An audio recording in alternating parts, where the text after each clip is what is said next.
Hi there everyone. In this video, I'm going to be taking you through the best ways to get accurate outlines or sketches every single time. Welcome to my channel. My name is Kojo and I make realistic drawings in colored pencils. Before we start, there are some key considerations I'd like you to take note of. First, the size of the reference paper must be the same as the size of the drawing paper. I'll be using A4 paper sizes for our demonstration. Secondly, try to draw the outlines as slightly as possible. Lastly, you need to be patient with yourself because trust me, this will take some time. So I'm going to take you through 3 different methods of getting an accurate sketch. We'll first talk about the very popular grid method, then we'll go through the reference points technique. The third method or technique is a combination of the first two. Be sure to stick around because in the end I'll be giving recommendations on what I think is the best method, especially if you're a beginner. The grid method. For this demonstration, I'll be using this image of this beautiful black girl I got somewhere online. Can't quite remember where. Anyway, in this method, we draw grid lines of equal spacing both horizontally and vertically on the reference paper, and then we do the same thing on the drawing paper. So here I'm using 1 inch spacing in between the lines.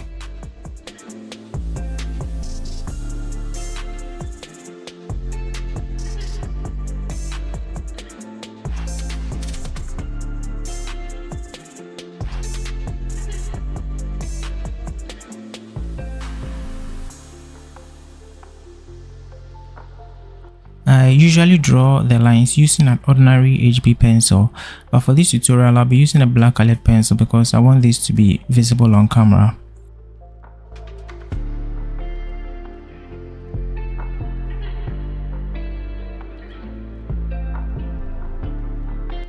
So we do the same thing on the drawing paper, even though I'm using an HB pencil this time around.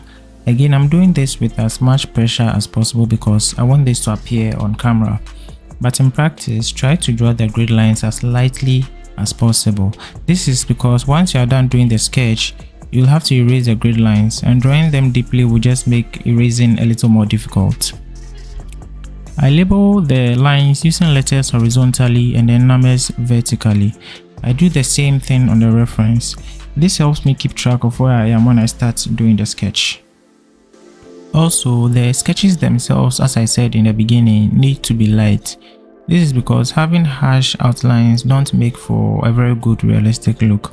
You notice this when you finish shading or coloring, unless you're not going for a realistic look in your drawings.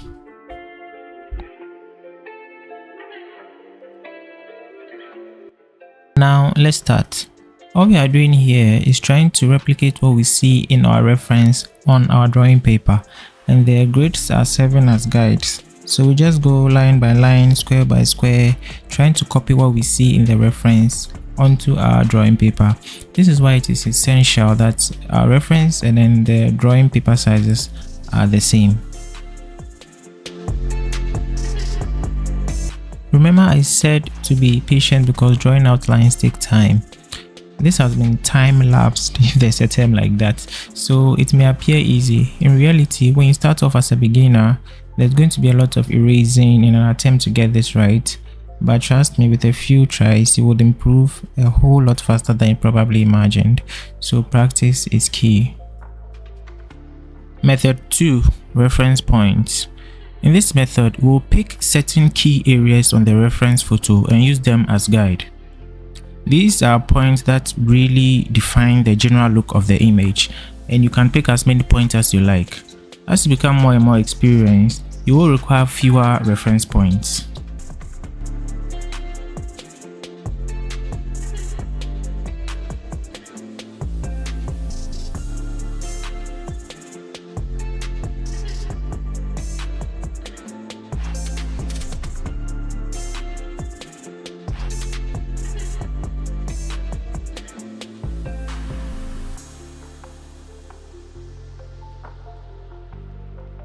This is my reference photo with all the reference points I decided to go with.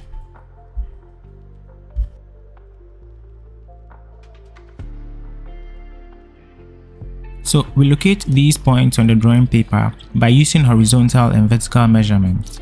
And once again, this is why it is essential that both your reference paper and your drawing paper are of the same size. Also, make these points as lightly as you can so they don't mess up the look of your drawing.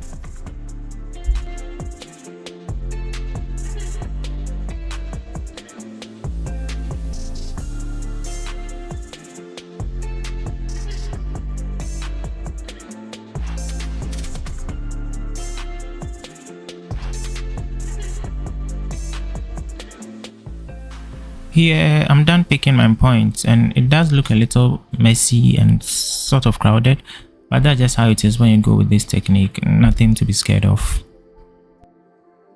Now, all that is left is connecting the dots in the manner in which they appear in the reference photo, and that's exactly what you see me do here.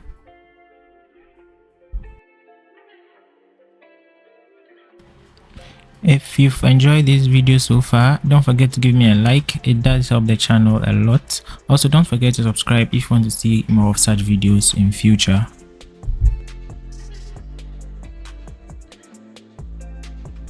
So that's it for the reference point technique. Now, before we move on to the third part, if you are interested in realistic colored pencil drawings, be sure to check out my absolutely free ebook on the basics of realistic colored pencil art. Link is in the description below. Once you download it, you will also receive the images I used in this video, so you can download them and practice drawing your outlines with them. Final technique now, and it's a combination of the techniques we've already spoken about. This method is for those who want to get super accurate with their outlines, and also the method I suggest for most beginners. So you draw your grid lines just as we did in the first method, that's the grid method, and try to replicate what you see in each box again just as we did in the grid method.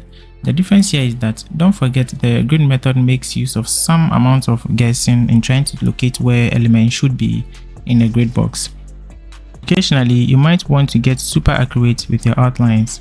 So when you come across areas that are difficult to locate even though you have your grid lines drawn, just create reference points in those areas and locate where they should be on the drawing paper by measuring their location on the reference paper using vertical and horizontal measurements, just as we did in the reference point technique. And that's exactly what you see me do here.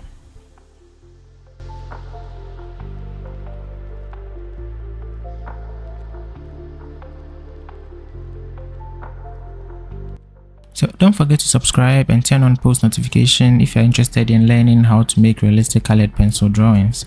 I'll be uploading a lot of tutorials here to help you in your colored pencil drawing journey.